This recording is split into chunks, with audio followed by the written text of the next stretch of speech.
श्री हनुमान बेनीवाल। सभापति महोदय, आज दंड विधियां राजस्थान संशोधन विधेयक 2018 पर चर्चा हो रही है। निश्चित तौर पर जो ये कानून सरकार लेके आ रही है सभापति महोदय, बहुत बड़ा कदम होगा। इस विधेयक के उद्देश्यों और कारणों के कथन में लिखा है कि भारतीय दंड संहिता 1860 में एक नई धारा 376 के जोड़ी जानी प्रस्तावित है ताकि उपबंध किया जा सके कि 12 वर्ष तक की आयु की स्त्री से बलात्कार करेगा, मृत्युदंड से कठोर कारावास की सजा का इसके अंदर प्रावधान रखा गया। सभापति महोदय, निश्चित रूप से हम सब के लिए ये चिंता का विषय, राजस्थान जो एक जमाने के अंदर यहाँ अपराध की घटनाएं कभी कभार हुआ करती थी, आज अखबार का पन्ना पलटते हैं तो निश्चित रूप से कोई न कोई आपराधिक घटना इसके अंदर पढ़ने को मिलती है। और सबसे बड़ा मन को झटका जब लगता है सभापति महोदय, तब छोटी बच्चों के साथ दुष्कर्म की घटनाएं होती है। और राजधानी दिल्ली के अंदर बीते सालों के अंदर जो दुष्कर्म की एक बहुत बड़ी भयावह घटना हुई थी, इससे पूरे देश को हिला दिया था। और उसके बाद कठोर कानून लाने की आवश्यकता दिल्ली के अंदर भी, अन्य प्रदेशों के अंदर भी आवश्यकता महसूस की गई। मैं निश्चित रूप से ये जो कानून आज सरकार लेके आ रही है सभापति महोदय, इस कानून के अंदर इस कानून की बहुत बड़ी आवश्यकता भी थी सभापति महोदय। ये कानून बहुत पहले यहाँ आ जाना चाहिए था, देर आया दुरुस्त आए। लेकिन सभापति महोदय, इसके अंदर जैसे आपने ये लिखा सभापति महोदय कि 12 वर्ष तक की आयु की स्त्री, तो 18 साल, मैं गृह मंत्री जी से इसके अंदर मैं निवेदन करूंगा कि इसमें 18 साल तक आप नाबालिग मानते हैं, 18 साल के बाद बालिग मानते हैं, तो इसके अंदर ये भी होना चाहिए कि 18 साल तक की बालिका के साथ भी अगर कोई दुष्कर्म की घटनाएं होगी तो उसको भी इस फांसी की सजा, आजीवन कारावास की सजा के अंदर ये प्रावधान होगा। दूसरा, आज बाल विवाह जिस तरह हो रहे हैं, सामाजिक मान्यताएं भी है बाल विवाह को सभापति महोदय, सभापति जी मैं इधर देखेंगे जब बोलूंगा। हाँ बोलिए ना आप। हाँ सभापति जी, जैसे बाल विवाह, मैं कानों में सुन रहा हूँ, आप बोलते ही आइए। जैसे बाल विवाह हो जाते हैं, उनको सामाजिक मान्यताएं भी मिल जाती है। और बाल विवाह के अंदर जब वो पति पत्नी बन जाते हैं और ऐसी स्थिति के अंदर अगर 12 साल की 10 साल की बच्ची का विवाह हो जाता है तो उसमें क्या प्रावधान रहेंगे, इसको भी विस्तार से इस विधेयक के अंदर जब आप लाते और इसका भी जिक्र होता तो निश्चित रूप से इसका संदेश भी अच्छा जाता प्रदेश के अंदर। सभापति महोदय, आज सरकार के हमारे जो एनसीआरबी ने आंकड़े महिला अपराध को लेकर जारी किए हैं, वो हमारे प्रदेश के लिए चिंताजनक है। आज निश्चित तौर पर यह बिल एक महत्वपूर्ण कदम होगा जब स्त्री सशक्तिकरण का विषय संयुक्त राष्ट्र से लेकर राज्य सरकार तक के एजेंडे में सबसे ऊपर है। धारणीय विकास लक्ष्य SDG 2030 में इसे लक्षित किया गया। भामाशाह योजना में भी महिला को मुखिया के रूप में मान्यता देके और आप ये करवा रहे हैं। इसके बावजूद महिलाओं के प्रति बढ़ता अत्याचार, महिलाओं के प्रति बढ़ते अपराध, बालिकाओं के प्रति बढ़ते अपराध के जो आंकड़े हैं, इसके लिए मैं अभी बहुत सारे कानूनों में संशोधन की आवश्यकता है। IPC की धाराओं में बदलाव की भी बहुत बड़ी आवश्यकता है सभापति महोदय। NCRB के आंकड़ों के अनुसार वे महिला बाल विकास मंत्रालय की रिपोर्ट के अध्ययन में ये खुलासा हुआ कि राजस्थान महिलाओं के लिए सुरक्षित नहीं है, क्योंकि राजस्थान उन 4 राज्यों में शामिल है जहां महिला सुरक्षा की सबसे ज्यादा खराब स्थिति है। आज चाहे बाड़मेर के अंदर 22 जुलाई 2017 को बूढ़ राठौड़ान में दलित महिला के साथ हुआ सामूहिक बलात्कार की घटना हो, या फिर 9 मई 2017 को चूरू के तलाना गांव में दलित बालिका के साथ हुआ सामूहिक बलात्कार की बात करें, या फिर मुख्यमंत्री जी के गृह जिले झालावाड़ के खानपुर कस्बे में 12 वर्षीय दलित बालिका के साथ हुए बलात्कार के बाद पुलिस ने जिस तरह पीड़िताओं का मजाक उड़ाया, वे मुकदमा दर्ज कराने में आनाकानी की, ऐसी अनेक घटनाओं में कहीं न कहीं प्रदेश को शर्मसार किया है। खानपुर में ग्रामीणों के दबाव में मुकदमा तो दर्ज हुआ सभापति महोदय, और जो पुलिसकर्मी बालिका का मेडिकल मुआयना कराने के लिए हॉस्पिटल जा रहा था, वे नशे में धुत था और उसने अस्पताल पहुंचने से पहले ही पेड़ में गाड़ी को टक्कर मार दी। इसलिए महिला सुरक्षा को लेकर खोखले दावे करने की बजाय सरकार को सख्ती से काम करने की आवश्यकता है।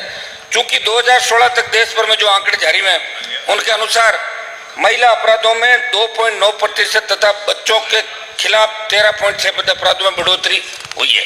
सभापति महोदय, आज हम कानून तो निश्चित तौर पर सदन में लेकर आ रहे हैं जिसमें जघन्य अपराध को करने वाले के खिलाफ फांसी या कठोर कारावास की बात कही गई है और मैं गृह मंत्री जी निश्चित रूप से गंभीर है और ये हर समय गंभीरता भी दिखाते हैं, लेकिन इधर से कोई बात अगर आती है तो थोड़े गुस्से में जल्दी आ जाते हैं। तो मैं गृह मंत्री जी ये कहूँगा, ये हम सब के लिए पक्ष विपक्ष और हम तो विपक्ष में भी नहीं, थर्ड फ्रंट तीसरे मोर्चे सबके लिए हम ये चाहते हैं कि प्रदेश अपराध मुक्त हो, भय मुक्त हो और राजस्थान के अंदर जो अपराध के अंदर हमारा स्थान बहुत पीछे आता था, आज दुर्भाग्य से इन आंकड़ों के अंदर हम दूसरे तीसरे चौथे नंबर पर आ रहे हैं। सभापति महोदय, फांसी कठोर कारावास का प्रावधान लेकर आ रहे हैं, मगर किसी भी अपराध में सजा तब मिलेगी जब मुकदमा दर्ज होगा। अगर आप मुकदमा ही दर्ज नहीं करेगी आपकी पुलिस तो फिर सजा कहां से मिलेगी। इसलिए गृह मंत्री जी इस चीज पर भी आप चिंता जाहिर करें कि 156 केस शिकायतों की संख्या क्यों बढ़ रही है। थाने के अंदर कोई मुकदमा दर्ज कराने के लिए जाता है, थानेदार मुकदमा दर्ज नहीं करता, वो एसपी के पास जाता है। हर आदमी आपके पास नहीं पहुंचता। आप जन सुनवाई निश्चित रूप से करते हैं, आपके पास कोई आता है तो आप उनको सुनने का प्रयास भी करते हैं, लेकिन आदमी एसपी से आगे राजधानी के अंदर नहीं आ पाता। सभापति महोदय, हर व्यक्ति गरीब आदमी नहीं पहुंचता, तो थानों के अंदर एफआईआर त्वरित इसके अंदर हो, ऐसी व्यवस्था भी की जाए।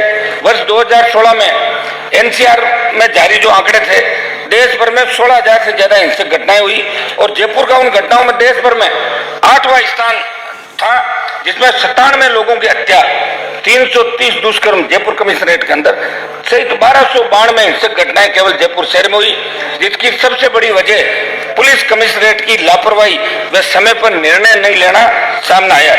पूरे देश में राजस्थान 13,811 मुकदमों के साथ महिला अपराधों में पूरे देश में दूसरे नंबर पर आ गया।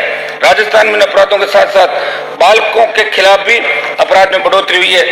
सदन में आज बालिकाओं के साथ बढ़ते दुष्कर्म के मामलों को लेकर समय समय पर सदन ने चिंता भी व्यक्त की। गृह मंत्री जी ने भी आज चिंता व्यक्त की है। गृह विभाग के आंकड़ों के अनुसार जनवरी 2013 से दिसंबर 2017 तक 6,519 प्रकरण इस तरह के दर्ज हुए हैं। सभापति महोदय, आज हम सख्त कानून ला रहे हैं, मगर कानून में सख्ती के साथ नफरी बढ़ाने की भी आवश्यकता है। आज आपने महिला थाने खोल दिए, पुलिस थाने खोल रहे हो, पुलिस की चौकियां खोल रहे हो, लेकिन वह नफरी की आवश्यकता है। इसलिए पूरी भर्ती, चाहे महिला कांस्टेबल की हो, चाहे थानेदार की हो, चाहे आपका प्रमोशन होके या फिर आपकी आरपीएच की पूरी भर्ती इसके अंदर हो, तो निश्चित रूप से अपराध को रोकने के अंदर हमें सफलता मिलेगी। राजस्थान पूरे देश में जनसंख्या के अनुसार पूरे देश में पुलिस नफरी में 20वें नंबर पे सबसे बड़ा प्रदेश है, लेकिन पुलिस नफरी में हम गृह मंत्री जी 20वें नंबर पे आते हैं। इसमें मेरा एक सुझाव है कि ये तो आप इसकी उम्र 18 साल करें, ऐसी घटनाएं दोबारा नहीं हो, इनको पुनरावृत्ति रोकने के लिए जो हमने सुझाव दिए इन पर गहनता से आप विचार करें। गृह मंत्री जी, मेरा एक निवेदन है कि सख्त कानून को लेकर आए, इसके साथ साथ विभिन्न श्रेणी के महिला अपराधों में बच्चों के साथ साथ अपराध की घटनाओं को रोकने में हुई घटनाओं की समीक्षा के लिए भी एक उच्च स्तरीय जांच आप कराएं कि किन वजह से पुलिस की बदनामी हुई, किन वजह से सरकार की बदनामी हुई, और आप जांच कराएंगे तो निश्चित रूप से इसके अंदर पुलिस खेमे के अंदर भी बहुत बड़ी गफलत आपको मिलेगी। सरकार गंभीरता से निर्देश दे कि बच्चों से दुष्कर्म से जुड़ा मामला है, चाहे महिला अपराध का हो, चाहे पुलिस उनका मजाक नहीं बनाए, सारा काम करें। और दूसरा, सभापति महोदय, एक आजकल देखा गया है कि इसको लोग गलत हथियार के रूप में इस्तेमाल कर रहे हैं। कोई राजनेता है, उसके खिलाफ बलात्कार का झूठा मुकदमा करा देंगे। और अक्सर देखा गया गांव के अंदर भी टेंडेंसी है कि घर के अंदर कोई नौकरी करने वाला है या कोई दूसरा आदमी है तो उसका झूठे मुकदमे में जानबूझ के नाम लिखाया जाता। सभापति महोदय, एक गृह मंत्री जी ने एक जवाब के अंदर कहा था कि झूठे मुकदमे जहां भी दर्ज होंगे तो 182 और 211 के अंदर आप आईपीसी के अंदर कार्रवाई करते हो, लेकिन आपकी 182 जो है इसमें आज तक तो हमने सुना नहीं कि 182 के अंदर अगर आप तफ्तीश में ये मानते हो कि मुकदमा झूठा है, किसी की इज्जत उछाल दो, आप बलात्कार का आरोप लगा दो और पुलिस उससे अनुसंधान के अंदर झूठा माने और फिर आप 182 की कार्रवाई करोगे तो 182 की कार्रवाई के अंदर आज तक तो किसी को सजा मिली नहीं। तो मेरा निवेदन रहेगा कि इस तरह के झूठे मुकदमे जो किसी की साख को खराब करते हैं, मानसिक वेदना झेलने को मजबूर करते हैं, इन झूठे मुकदमों में 182 की धारा के अंदर भी अमेंडमेंट करें आप और 6 माह का जो कारावास है इसे बढ़ा के कम से कम 10 साल का कारावास करें, ताकि लोगों के अंदर मैसेज जाएगा कि गलत मुकदमों की जो परंपरा है वो नहीं पड़ेगी।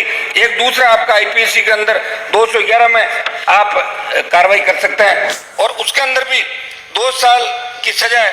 तो मेरा दोनों के अंदर ये रहेगा कि आप कड़ी सजा, जो मुकदमे झूठे दर्ज कराते हैं, लोगों को बदनाम कर देते हैं, इनमें कड़ी से कड़ी सजा उन झूठे मुकदमे कराने वाले लोगों को मिले। और हमने देखा है कि राजनेताओं को तो अक्सर लोग महिलाओं के द्वारा कहीं न कहीं हथियार बना के उनको बदनाम करने का प्रयास करते हैं। जैसे हमारे लाल छोड़ से आने वाले विधायी के खिलाफ भी इस उम्र के अंदर, सभापति महोदय बताओ, 65 साल से ज्यादा जिनकी उम्र है उन पे बलात्कार का मुकदमा दर्ज करवा दिया। फिर पता लगा आप उसके अंदर शायद एफआईआर हुई है क्या, मुझे तक जानकारी नहीं है, लेकिन इस तरह गलत मुकदमा जो आदमी जीवन भर किसानों के लिए लड़ा, संघर्ष किया और उसमें आप झूठा मुकदमा दर्ज करा के और वाई लूटना चाहो, और इसमें भी किन लोगों का हाथ है, किन लोगों ने मुकदमा दर्ज कराया, ये भी खुलासा गृह मंत्री जी होना चाहिए इन बातों का, ताकि मैसेज जनता के अंदर जाए कि दोबारा कोई मुकदमा कराने से पहले 1000 बार सोचे कि झूठा मुकदमा दर्ज नहीं कराएंगे। एक बार मुकदमा दर्ज हो जाता है या सदन के अंदर बात आ जाती है कि आप पे तो मुकदमा दर्ज हुआ है, चाहे मुकदमे के अंदर एफआईआर लगी हो, लेकिन उसके जीवन से वो जुड़ जाता है, आप पे तो मुकदमा दर्ज हुआ था, आप पे तो मुकदमा दर्ज हुआ था। ये झूठा मुकदमा जो भी कराते हैं इनके खिलाफ भी कड़ा मेरा ये कि कड़ी सजा का प्रावधान होना चाहिए। निश्चित रूप से ये कानून आप लेके आए हो, मध्य प्रदेश के बाद सही राजस्थान इस मामले के अंदर एक कानून लाने वाला दूसरा राज्य बना है। तो मैं एक मांग और भी करूंगा आपसे, आज लोकपाल भी आप मध्य प्रदेश उत्तराखंड की तरह मजबूत लोकायुक्त राजस्थान के अंदर लेकर आए, ताकि भ्रष्टाचार के खात्मे के लिए भी राजस्थान अग्रणी राज्यों के अंदर शामिल हो सके। मैं आपसे इतना ही निवेदन करूंगा कि हमने जो सुझाव दिए हैं उन सुझावों के साथ अगर इस कानून को और वृहद रूप से आप लेके आते तो निश्चित रूप से अच्छा संदेश राजस्थान के अंदर इसका जाता। आपकी जो पहल है वो अच्छी है, लेकिन अभी मेरी मांग है कि इस कानून को 3 महीने के लिए जनमत जानने के लिए प्रचलित किया जाए। धन्यवाद।